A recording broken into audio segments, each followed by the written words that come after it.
ഈ പ്രതിപക്ഷം ഉൾപ്പെടെ ഉയർത്തിയ മറ്റൊരു ചോദ്യമുണ്ട്. ഇങ്ങനെ ഓരോ ദിവസവും ഉണ്ണികൃഷ്ണൻ പോറ്റിയെ പ്രതിരോധത്തിലാക്കുന്ന തെളിവുകൾ പുറത്തുവരുന്ന ഘട്ടത്തിലും ഉണ്ണികൃഷ്ണൻ പോറ്റി പുറത്താണ്. അതിനിടയിൽ തന്നെ ഉണ്ണികൃഷ്ണൻ പോറ്റി ഒരു യാത്ര നടത്തുന്നു. ഇതൊക്കെ തെളിവുകൾ നശിപ്പിക്കപ്പെടാൻ ഈ പ്രധാനപ്പെട്ട ഈ കേസിൽ കേരളം മുഴുവൻ ഉറ്റുനോക്കുന്ന ഈ കേസിൽ ഇതൊക്കെ തെളിവുകൾ നശിപ്പിക്കപ്പെടാൻ കാരണമാകില്ലേ എന്നുള്ളതായിരുന്നു. SIT ഇനി അറസ്റ്റിലേക്ക് കടക്കുകയാണെങ്കിൽ ആ ആശങ്കയില്ല എന്നതും പ്രധാനമാകുന്നു.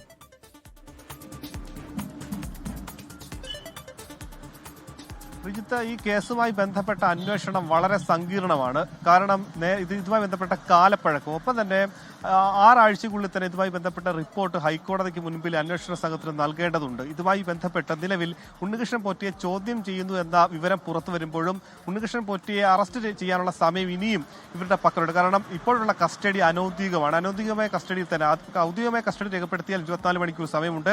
അറസ്റ്റ് രേഖപ്പെടുത്തിയാലും കോടതിയിൽ ഹാജരാക്കാൻ 24 മണിക്കൂർ സമയമുണ്ടാകും. ഇനി ആ 24 മണിക്കൂർ ശേഷം കോടതിയിൽ ഹാജരാക്കുമ്പോഴും അത് നേരിട്ട് കോടതിയിൽ ഹാജരാക്കണമെന്നില്ല. ഇൻ ക്യാമറയിൽ, അതായത് വേറെന്തെങ്കിലും സൂം മാർഗമൊക്കെ തന്നെ കോടതിയിൽ ഹാജരാക്കി വീണ്ടും കസ്റ്റഡിയിലേക്ക് വാങ്ങാൻ SIT സംഘത്തിനാകും.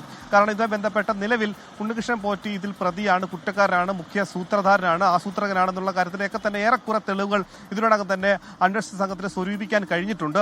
ഒരു പക്ഷേ അതായിരിക്കാം ഈ അന്വേഷണ സംഘത്തിന്, പ്രത്യേക അന്വേഷണ സംഘത്തിന് വെള്ളിയാഴ്ച ഹൈക്കോടതി അതിന്റെ അന്വേഷണം ആരംഭിക്കുമ്പോഴും ഇപ്പോഴിതാ ഒരാഴ്ചയോളം എത്തി നിൽക്കുമ്പോഴാണ് ഉണ്ണികൃഷ്ണൻ പോറ്റി അറസ്റ്റ് ചെയ്യുന്നത്. പ്രീജിത്ത് ചോദിച്ചതുപോലെ, പ്രതിപക്ഷം ആരോപണം ഉന്നയിക്കുന്നത് പോലെ തന്നെ ഉണ്ണികൃഷ്ണൻ പോറ്റി ഈ സമയങ്ങളിലൊക്കെ തന്നെ ചെന്നൈയിലും ബംഗളൂരുവിലും ഹൈദരാബാദിലും ഒക്കെ തന്നെ എത്തി ഇതുമായി ബന്ധപ്പെട്ട തെളിവ് നശിപ്പിക്കുകയില്ലേ എന്ന ചോദ്യം ഇവിടെ പ്രസക്തമാണ്. പക്ഷേ ഉണ്ണികൃഷ്ണൻ പോറ്റി ഇവരുടെ വലിയ നിരീക്ഷണത്തിലാണ് എന്നുള്ള ഒരു സൂചനയാണ് ലഭ്യമാകുന്നത്. കാരണം ഉണ്ണികൃഷ്ണൻ പോറ്റി കേസിലെ മുഖ്യ സൂത്രധാരനും പ്രതിയുമാണെന്നുള്ള കാര്യം അന്വേഷണം ഉറപ്പാണ്. പക്ഷേ ഇവിടെ ഉണ്ണികൃഷ്ണൻ പോറ്റിയെ മാത്രമല്ല വലയിലാക്കേണ്ടത്. ഉണ്ണികൃഷ്ണൻ പോറ്റി ഒരു മഞ്ഞുമലയുടെ അറ്റം മാത്രമാണ്.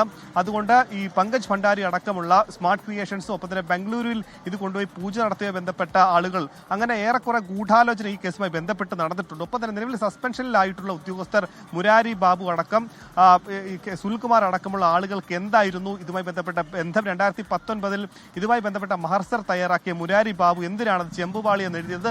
ഉണ്ണികൃഷ്ണൻ പോറ്റിയുമായി നടത്തിയ ഗൂഢാലോചനയാണ്. അതുകൊണ്ട് തന്നെ ഉണ്ണികൃഷ്ണൻ പോറ്റിയെ ചോദ്യം ചെയ്യുമ്പോൾ ഉണ്ണികൃഷ്ണൻ പോറ്റിക്കെതിരായ തെളിവുകൾ മാത്രം ലഭ്യമായാൽ പോരാ.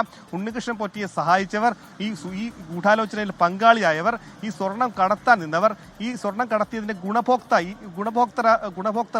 ഗുണഭോക്തരായിട്ടുള്ള ആളുകൾ, അങ്ങനെയുള്ള നിരവധി ആളുകളെ കണ്ടെത്തേണ്ട ആവശ്യമുണ്ട്.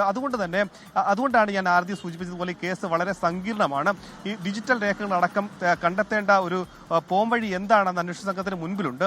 അതുകൊണ്ട് തന്നെ ഉണ്ണികൃഷ്ണൻ പോറ്റിയെ ചോദ്യം ചെയ്യുന്ന ഘട്ടത്തിൽ തന്നെ ഇതുമായി ബന്ധപ്പെട്ട പല ഉദ്യോഗസ്ഥരെയും ചോദ്യം ചെയ്യുമോ എന്ന ചോദ്യം വളരെ പ്രസക്തമാണ്. നേരത്തെ N വാസുവിന്റെ അടക്കം തന്നെ പ്രതികരണം വന്നിരുന്നു. സാങ്കേതികമായി തന്നെ ചുമതല വഹിക്കുന്ന സമയത്താണ് ഇത്തരം സംഭവങ്ങൾ ഉണ്ടായതെങ്കിലും തന്റെ അറിവോടുകൂടിയല്ല എന്ന കാര്യം പറഞ്ഞിരുന്നു. ഇപ്പോൾ ഉണ്ണികൃഷ്ണൻ പോറ്റിക്ക് ആദ്യഘട്ടത്തിൽ ഉണ്ടായിരുന്ന ആത്മവിശ്വാസം ഇപ്പോഴുണ്ടോ എന്നുള്ളതാണ് അടുത്ത പ്രധാനമായ കാര്യം. കാരണം മാധ്യമങ്ങൾക്ക് മുൻപിൽ 7 or 8 തവണ വന്നിരുന്നു. നേരത്തെ ദേവസ്വം വിജിലൻസ് ചോദ്യം ചെയ്തതിനു ശേഷമൊക്കെ തന്നെ ഈ ഉണ്ണികൃഷ്ണൻ പോറ്റി മാധ്യമങ്ങൾക്ക് മുന്നിൽ വളരെ കോൺഫിഡൻസോട് കൂടിയാണ് താൻ നിരപരാധിയാണെന്നുള്ള കാര്യം സമർത്ഥിച്ചത്. അങ്ങനെയാണെങ്കിൽ ഇപ്പോൾ ആ കോൺഫിഡൻസ് ഉണ്ണികൃഷ്ണൻ പോറ്റിക്ക് ഉണ്ടാകുമോ എന്നത് കൂടി ശ്രദ്ധേയമാണ്. ഇനി ഈ ഉന്നത പോലീസ് ഉദ്യോഗസ്ഥർ നിലവിൽ ശരി, മനീഷ് മഹിമാലാണ് വിവരങ്ങൾ പങ്കുവെക്കുന്നത്. എന്തായാലും ഉണ്ണികൃഷ്ണൻ പോറ്റിയെ ചോദ്യം ചെയ്യുകയാണ് പ്രത്യേക അന്വേഷണ സംഘം. ആ ചോദ്യം ചെയ്യൽ നടക്കുന്നതിനിടയിൽ തന്നെ സന്നിധാനത്തെത്തിയ പ്രത്യേക അന്വേഷണ സംഘം ദേവസ്വം എക്സിക്യൂട്ടീവ് ഓഫീസറുടെ മുറിയിൽ ഫയലുകൾ പരിശോധിക്കുന്നുണ്ട് എന്നുള്ളത് കൂടി ഈ മണിക്കൂറിൽ സംഭവിക്കുന്ന ഒരു വിവരമാണ്. ലോകത്തെവിടെയായാലും ഏത് സമയത്തും 24 വാർത്തകളും ഓഗ്മെന്റഡ് റിയാലിറ്റി പാക്കേജുകളും എക്സ്പ്ലെയിനറുകളും വിശദമായി കാണാൻ ഞങ്ങളുടെ YouTube ചാനൽ നിങ്ങൾക്ക് സബ്സ്ക്രൈബ് ചെയ്യാം.